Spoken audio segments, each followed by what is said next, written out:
Welcome, everybody. My name is Vivek Venkatram, and I'm here with Director Client Services, Michael Carnahan.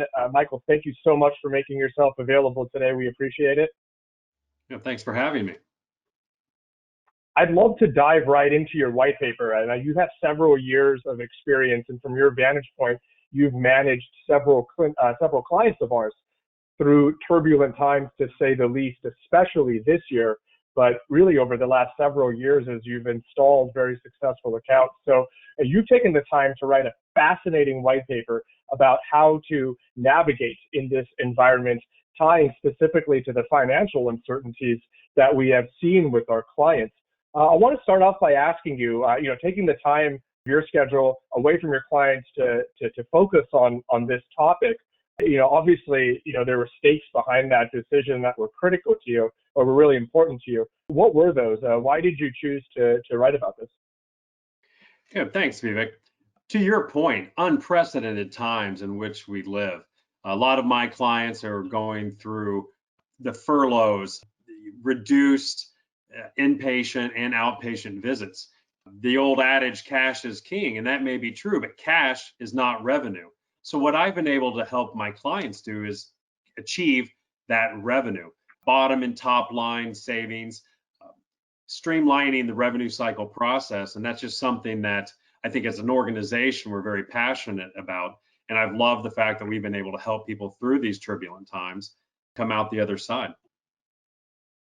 What do you think is most important when you're talking about those turbulent times in your white paper?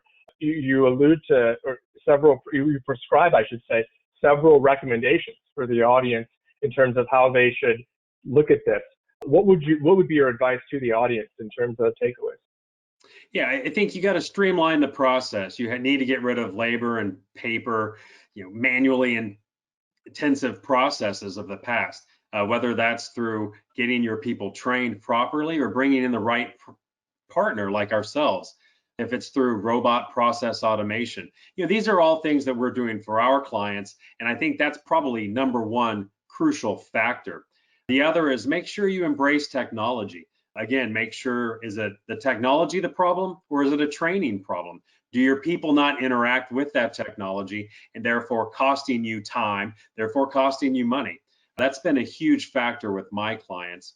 At the end of the day, again, revenue, if there's no money, there's no mission. So regardless of the healthcare institution, you have to have that money coming in so you can do what you want to do, which is help the communities in which our clients serve.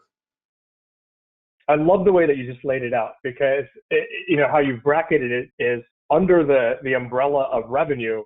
You're really looking at things from a qualitative perspective and a quantitative perspective. And I think that's what I love about your paper, is the totality of your approach when it comes to that. What I mean by that is, so you're talking about top line, you're talking about bottom line, and ideating and exploring ways for our clients to be able to attain goals there.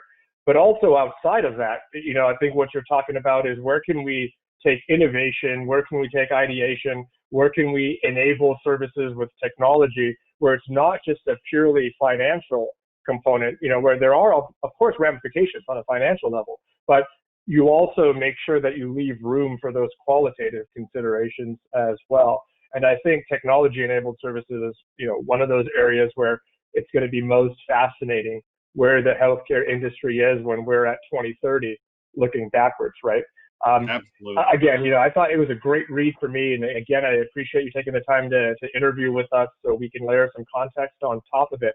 Any other thoughts for our audience, whether they're coming in from an operations side or from a vendor perspective, looking to gain some insights for their clients? What would you leave them with, Mike?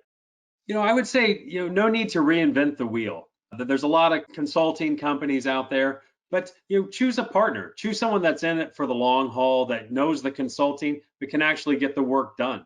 Whether it's us or someone else, I think you need to ask for help. This is the new age. Even when COVID passes, it's never going to fully go away, and healthcare is going to be changed for the foreseeable future. Great. Well, Mike, I again appreciate, on behalf of eTechnologies, you taking the time.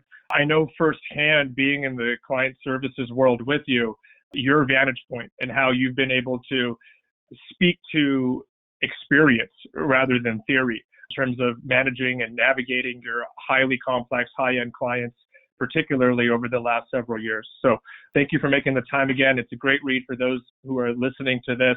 Do take the time to read Mike Carnahan's paper. Thank you for your time today. Great. Thanks, Vivek.